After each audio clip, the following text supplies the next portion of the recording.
তুই এ জঙ্গলে কি করতে এসেছিস? আমাকে দেখে তোর কি একটুও ভয় করছে না? আচ্ছা বন্ধু, মানুষ আর রাক্ষসে কি কখনো বন্ধু হতে পারে? কেন পারে না বন্ধু?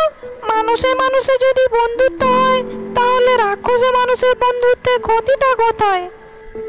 বন্ধু, তোমার সাথে যতক্ষণ আমি গল্প করি ততক্ষণ নিজেকে রাক্ষস বলে মনেই হয় না। তুমি খুব ভালো মনের মানুষ। আর বন্ধু, তুমিও খুব ভালো রাক্ষস।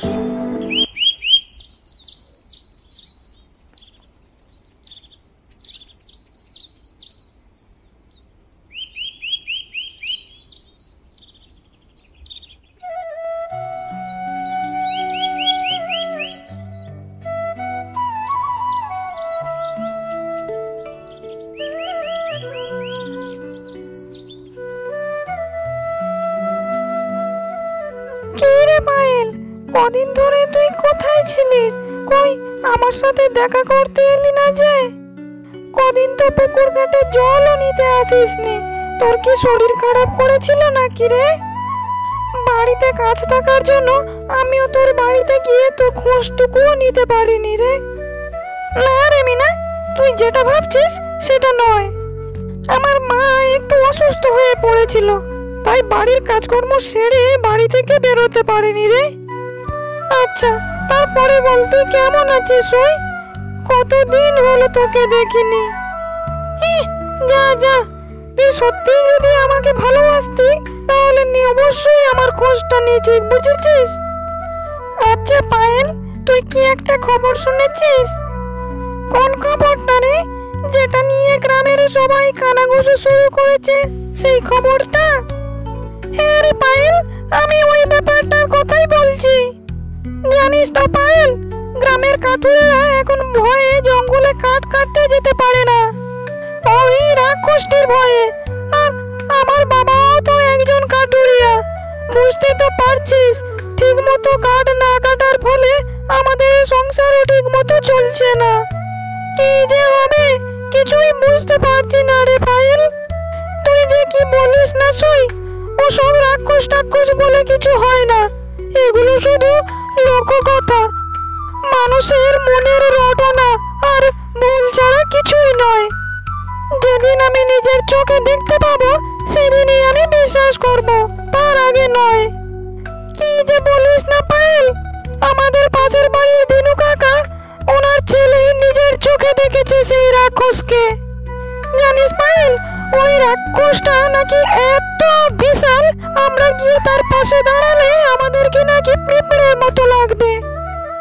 আচ্ছা আচ্ছা আচ্ছা, তোর কথা আমি বিশ্বাসই করে নিলাম যে রাক্ষস আছে। এখন তোর মুখটা একটু বন্ধ করবি? চল না সই, বাড়িতে চলে যাই। বাড়িতে মা খুবই চিন্তা করবে আমার জন্য। আগামীকাল আবার এইখানে দেখা হবে আমাদের। হ্যাঁ সই, তুই একদম ঠিক কথা বলেছিস। চল চল, আমরা এখনই বাড়িতে চলে যাই।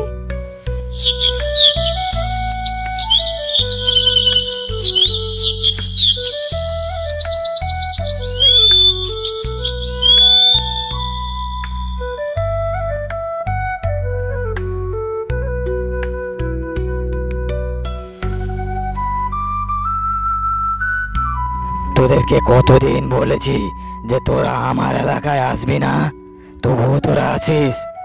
তবুও তোরা আমার একটুও কথা শুনবি না। আমি একা থাকতে চাই, একা। তোরা আমাকে একটুও শান্তিতে থাকতে দিবি না। তবে এসে যখন পড়েছিস তখন আমার হাত থেকে তোকে কেউ বাঁচাতে পারবে না, কেউ না। হা হা হা হা হা। জমিদার মশাই, ও জমিদার মশাই, আমার স্বামীকে দয়া করে বাঁচান আপনি। দয়া করেন জমিদার মশাই। গতকাল মানুষটি জঙ্গলে কাঠ কাটতে গিয়েছিল, আজও ফেরেননি। আমার স্বামী কোথায় গেল জমিদার মশাই? নিশ্চয়ই ওই রাক্ষসটি আমার স্বামীকে খেয়ে ফেলেছে। আপনি দয়া করে যাও একটা ব্যবস্থা করুন জমিদার মশাই।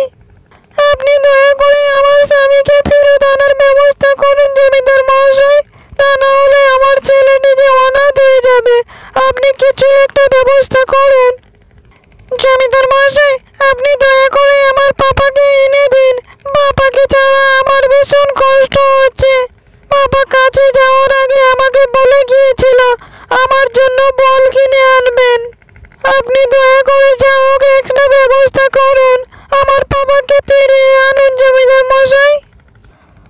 প্রতিবেশীদের এমন অভিযোগ শোনার পরেও জমিদার মহাশয় একেবারে নিরুত্তর হয়ে থাকেন। তার মুখে যেন কোনো ভাষাই ছিল না, তাদের কথার তিনি কোনো উত্তরই দিলেন না। আচ্ছা বাবা, আমাদের গ্রামের কাটুরিয়া রতন ভাইকে নাকি কাল থেকে পাওয়া যাচ্ছে না, এটা কি সত্যি? গতকালকের পুকুরে জল আনতে যাওয়ার সময় দেখলাম তো রতন ভাই কাঠ কাটতে যাচ্ছে জঙ্গলে। এখন আবার হঠাৎ করে কি হয়ে গেল মানুষটার? আচ্ছা বাবা, সত্যি আমাদের জঙ্গলে নাকি একটি রাক্ষস আছে বাবা? কথাটা কি সত্যি? কি যে বলিস না মা, আছে, নিশ্চয়ই আছে। আমি পুরো বিশ্বাসের সাথেই বলতে পারি, কারণ আমার বন্ধু নিজের চোখেই সেই রাক্ষসটিকে দেখেছে। তাছাড়া আমাদের গ্রামের সবাই তো আর মিথ্যে কথা বলবে না, তাই না মা? গ্রামের অনেক ক্ষতি হয়ে যাচ্ছে রে মা, কারণ আমাদের গ্রামে বেশিরভাগ লোকেরই হাড়ে চলে ওই কাঠ কেটে। রাক্ষসের ভয়ে কেউই জঙ্গলে কাঠ কাটতে যেতে পারছে না। আসলে গ্রামের উপর যে কার নজর পড়লো বোঝাই যাচ্ছে না। এইভাবে আর কতদিন চলবে বলো তো?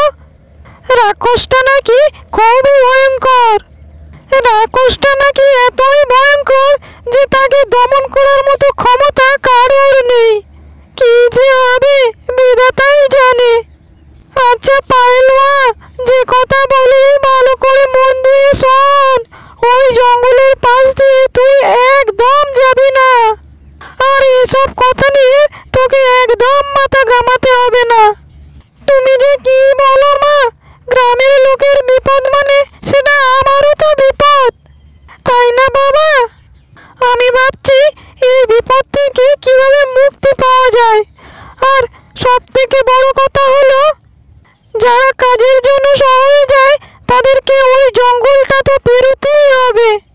এইভাবে চলতে থাকলে আমাদের গ্রামে তো দুর্ভিক্ষ নেমে আসবে বাবা। আমি তো বুঝতেই পারছি না কিভাবে কি হবে। মাঝে মাঝে মনে হয় আমি গিয়ে ওই রাক্ষসটিকে জিজ্ঞাসা করি যে তোমার সমস্যাটা কোথায়, এখানে কি করছো তুমি? কিন্তু মা বাবা, তোমাদের কথা ভেবেই তো আমি যেতে পারি না। পায়েল, পায়েল, বাড়িতে আছিস তুই? তাড়াতাড়ি বেরিয়ে আয়, আমার যে ভীষণ সমস্যা হয়ে গেছে, আমার সর্বনাশ হয়ে গেছে। পায়েল, তাড়াতাড়ি বাইরে আয়।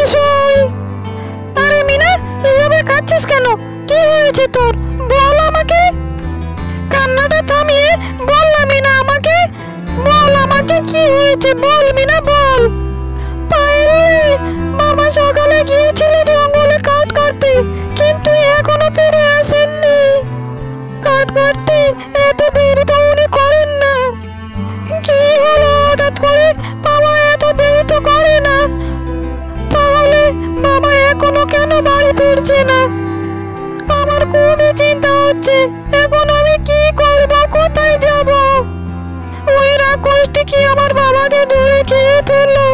পায়েল, বাবা ছাড়া আমার তো দুনিয়ায় আর কেউ নেই। বল না পায়েল, আমার বাবা কোথায় গেল? তুই এত কাঁদিস না সই। তুই এইভাবে ভেঙে পড়লে আমি তোর বাবাকে খুঁজে বের করব কি করে? সই, তুই এখন বাড়ি চলে যা, আমি দেখছি। আজই আমি ওই জঙ্গলে যাব। তোর বাবাকে আমি খুঁজে এনে দেবই দেব, আমি তোকে কথা দিলাম সই।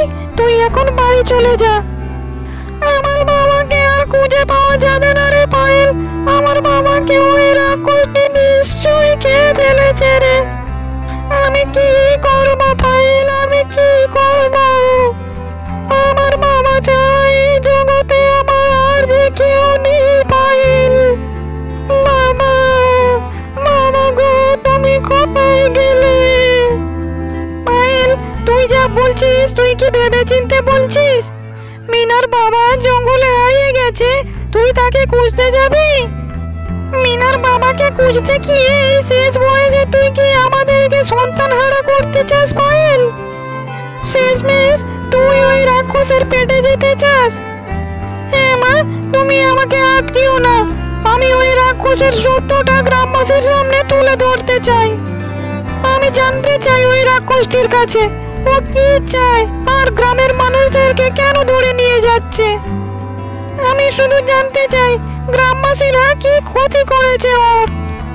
মিনা যদি ওর বাবাকে খুঁজে না পায় তাহলে মিনা যে পাগল হয়ে যাবে মা, ওর আর যে কেউ নেই। আচ্ছা মা, সমস্যাটা যদি আমাদের হতো তখন তুমি কি করতে মা? তুমি কি আমাকে আটকাতে পারতে? মারে, এত সাহস ভালো নয় মা, তুই যাস না ওখানে। তুই ছাড়া আমাদের যে আর কেউ নেই রে মা। আচ্ছা বাবা, মিনার বাবার জায়গায় যদি তুমি হতে তাহলে কি আমি এই কাজ করতাম না বাবা?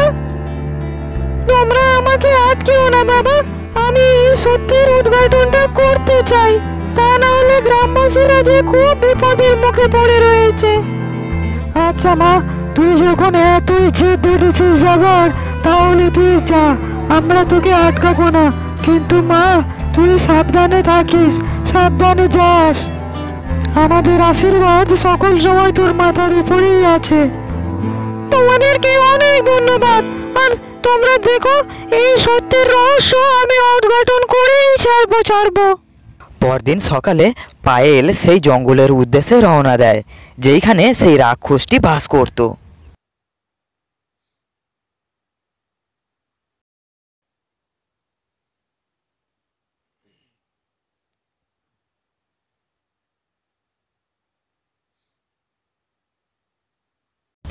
কেউ কি আছো এখানে? থাকলে সাড়া দাও, তোমার সাথে আমার বিশেষ দরকারি কথা রয়েছে। সাড়া দাও আমার কথায়। তুমি রাক্ষস না জিন না দৈত্য দানব সেটা আমার দেখার বিষয় নয়। তুমি আগে আমার সাথে দেখা করো, আমি তোমার সাথে কথা বলতে চাই। একটু শান্তি ঘুমবো, তারও জো নেই। তোদের জ্বালায় আমি একটু শান্তিতে ঘুমোতেই পারি না। কি হয়েছে মেয়ে? এত চেঁচামেচি ডাকাডাকি করছিস কেন? সবাই আমাকে ভয় পায়, আর তুই এই জঙ্গলে এসেছিস আমার হাতে মরতে।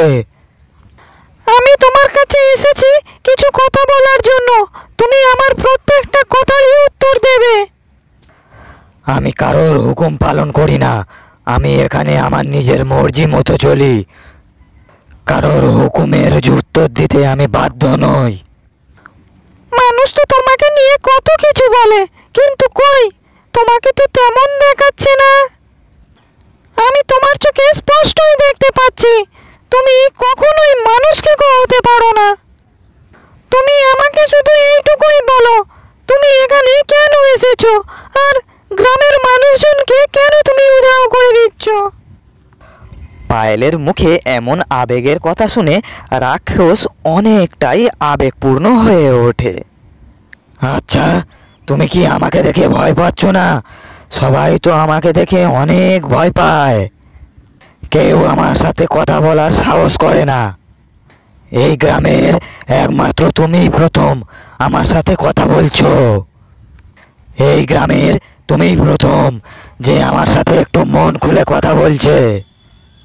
কই, তোমাকে দেখে একদম ভয় লাগছে না, বরঞ্চ তোমাকে দেখে আমার অনেক মায়া হচ্ছে।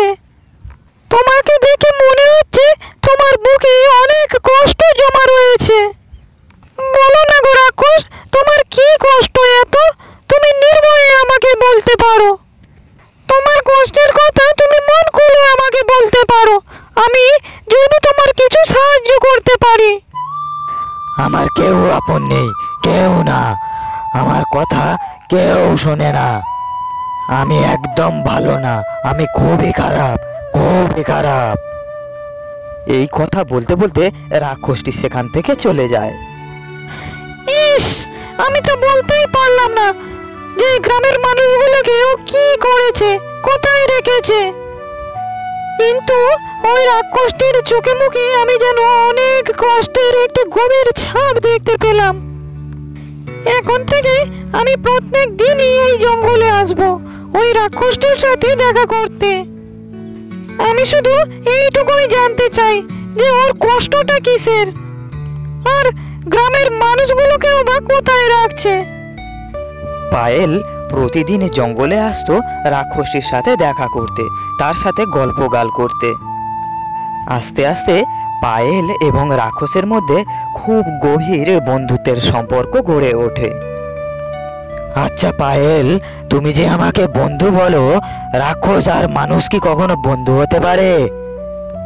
কেন বন্ধু হতে পারে না? মানুষে মানুষে যদি বন্ধু হতে পারে, তাহলে রাক্ষসে মানুষে কেন বন্ধু হতে পারে না বন্ধু? আসলে পায়েল, সত্যিকারের তুমি অনেক ভালো মনের মানুষ। আর তুমিও বা কম কোন দিক থেকে? তুমিও তো অনেক বড় মনের মানুষ। গ্রামের সবাই তোমাকে মানুষকে বলে জানে। হিংস্র আরো কত খারাপ খারাপ কথা বলে, কিন্তু তুমি তো অত খারাপ নও, তুমি তো অনেক ভালো। আচ্ছা বন্ধু, তুমি গ্রামের লোকজনদের কোথায় রেখেছো সেটা কি আমাকে বলতে পারবে? এখন এসব কিছু বলা যাবে না, তবে সময় এলে আমি তোমাকে নিশ্চয়ই বলবো। আচ্ছা ঠিক আছে বন্ধু, আমি সেই দিনটির অপেক্ষাতেই রইলাম। আচ্ছা বন্ধু, আমি এখন বাড়িতে যাই, নইলে মা অনেক চিন্তা করবে যে। আচ্ছা বন্ধু, সাবধানে যেও কিন্তু। তোমার সাথে যতক্ষণ থাকি আমার সময়টা অনেক ভালো কাটে, আমার ভীষণ ভালো লাগে। আচ্ছা পায়েল, তুমি আবার কাল এসো কিন্তু। এইভাবে বেশ কিছুদিন কেটে যায়। রাক্ষসের সাথে পায়েলের খুব ভালো বন্ধুত্বের সম্পর্ক গড়ে ওঠে। পায়েল রাক্ষসটিকে মন থেকে খুব পছন্দ করত, কিন্তু হঠাৎ করে একদিন কি হলো? আমার রাক্ষস বন্ধুর কি হলো? এত ডাকাডাকি করছি, তবুও আমার সামনে আসছে না। বন্ধু, ও বন্ধু, বন্ধু, ও বন্ধু, আমার সামনে এসো। তোমার সাথে আমার অনেক কথা রয়েছে। বন্ধু, কোথায় গেলে? রাক্ষস বন্ধু, রাক্ষস বন্ধু, তোমাকে অনেক মনে পড়ছে আমার। তুমি আমার সামনে এসো। কেন তুমি আমাকে দেখা দিচ্ছ না? রাক্ষসের কোনো দেখা না পেয়ে পায়েল মন খারাপ করে বাড়িতে ফিরে যায়। এইভাবে পায়েল প্রতিদিনই জঙ্গলে আসে রাক্ষসের সাথে দেখা করতে, কিন্তু রাক্ষসের দেখা না পেয়ে পায়েল বাড়ি ফিরে যায়। কোথায় গেলে রাক্ষস বন্ধু? তোমাকে আমার ভীষণ মনে পড়ে। তুমি কেন আমার সাথে বন্ধুত্ব করেছিলে, আর কেনই বা আমাকে দেখা দিচ্ছ না? একটু কথা বলতে চাই আমি তোমার সাথে। ও রাক্ষস বন্ধু, দেখা দাও না। এইভাবে পায়েল প্রতিদিনই জঙ্গলে আসতো রাক্ষসের সাথে দেখা করতে, আর রাক্ষসকে খুঁজে না পেয়ে সে অনেক কান্নাকাটি করতো জঙ্গলের মধ্যে। কিছুদিন পরে পায়েল আবার জঙ্গলে আসে তার বন্ধুর সাথে দেখা করতে। এসে সে দেখে এই তো আমার বন্ধু, রাক্ষস বন্ধু, তুমি এতদিন কোথায় ছিলে? পায়েল দেখতে পায় রাক্ষসেরও চোখে জল। কোথায় গিয়েছিলে বন্ধু? এতদিন ধরে কোথায় গিয়েছিলে? আমি তোমাকে কত ডাকাডাকি করেছি, কেন তুমি আমাকে দেখা দাওনি? কোথায় গিয়েছিলে বন্ধু? কোথায় গিয়েছিলে বলো আমাকে, আমার কথার উত্তর দাও। চুপ করে আছো কেন? আমার কথার উত্তর দাও বন্ধু। এই সমস্ত কথা বলতে বলতে হঠাৎ এক প্রচণ্ড আলোর ঝটকায় রাক্ষস একটা মানুষে পরিণত হয়। ও মা, কে তুমি? তুমি তো রাক্ষস ছিলে, হঠাৎ মানুষে পরিণত হলে কি করে? কে তুমি? এটা কি করে সম্ভব? কে তুমি? আমি জমিদারের ছেলে রাহুল। আমি ছোটবেলা থেকেই শহরে থাকতাম, তাই তোমরা আমাকে দেখোনি, তাই তুমি আমাকে চিনবে না। আমি শহর থেকে লেখাপড়া শিখেছি, তাই তোমরা আমাকে দেখোনি। আমি কয়েক মাস আগে শহর থেকে বাড়িতে ফিরি। বাড়িতে ফিরে আমি গ্রামটাকে দেখবার জন্য ঘুরতে বেরিয়েছিলাম। গ্রাম দেখতে দেখতে হঠাৎ আমি জঙ্গলে প্রবেশ করি। জঙ্গলের মধ্যে একটি সাধু মুনি ঋষি তপস্যা করছিলেন। গ্রামে হেঁটে হেঁটে ঘুরে বেড়াতে আমার ভীষণ ভালো লাগছিল। তখন হঠাৎ একটি মুনি ঋষির গায়ে আমার পা লেগে যায়। তখন তোর এত বড় সাহস, তুই আমার গায়ে পা লাগালি। তোর এই রাক্ষসের মতো হাঁটা চলার জন্য আমি তোকে অভিশাপ দিলাম। তুই এখনই রাক্ষসে পরিণত হ, আর বাকিটা জীবন তুই রাক্ষস হয়েই কাটাবি। এই কথা বলতে বলতেই আমি রাক্ষসে পরিণত হয়ে গেলাম। আমাকে ক্ষমা চাইবার কিংবা কিছু বলবার কোনো সুযোগই দেয়নি সাধু মহারাজ। কিন্তু আমি অনেক কান্নাকাটি আর অনেক অনুনয় বিনয় করাতে সাধু মহারাজের অনেক দয়া হয় আমার উপরে।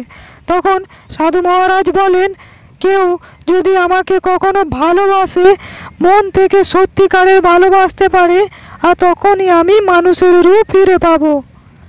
কিন্তু এই জঙ্গলে যারাই আসে তারাই আমার দেখে ভয় পায়। আমাকে ভালোবাসা তো দূরের কথা, আমাকে ভয় পেয়ে তারা কোনো কথাই বলতে পারে না। তাই আমি তাদের সবাইকে আটকে রেখেছি। এরপরে থেকে আমি নিজের ভাগ্যকে সত্যি মেনে নিয়ে আমি হিংস্র হতে শুরু করি আর এই জঙ্গলে দিন কাটাই। কিন্তু পায়েল, তুমি বিশ্বাস করো, আমি কখনোই মানুষকে ছিলাম না। কখনো আমি কোনো মানুষকেও আমি হত্যা করিনি। এই যে এই গুহার মধ্যে আমি সবাইকে বন্দি করে রেখেছি। জমিদারের ছেলে রাহুলের এই সমস্ত কথাবার্তা শুনে পায়েল নির্বাক হয়ে রাহুলের দিকে তাকিয়ে থাকে। এরপরে রাহুল গ্রামের যাদেরকে গুহার মধ্যে বন্দি করে রেখেছিল তাদের সবাইকে গুহার মধ্যে থেকে বাইরে বের করে আনে। রাহুল পায়েলকে অনেক ভালোবেসে ফেলেছিল, তাই জমিদারের কথা মতো রাহুল পায়েলকে বিয়ের প্রস্তাব দেয়। পায়েলও সেই প্রস্তাবে রাজি হয়ে যায়। এরপরে রাহুল আর পায়েল বিয়ে করে সুখে শান্তিতে দিন কাটাতে থাকে।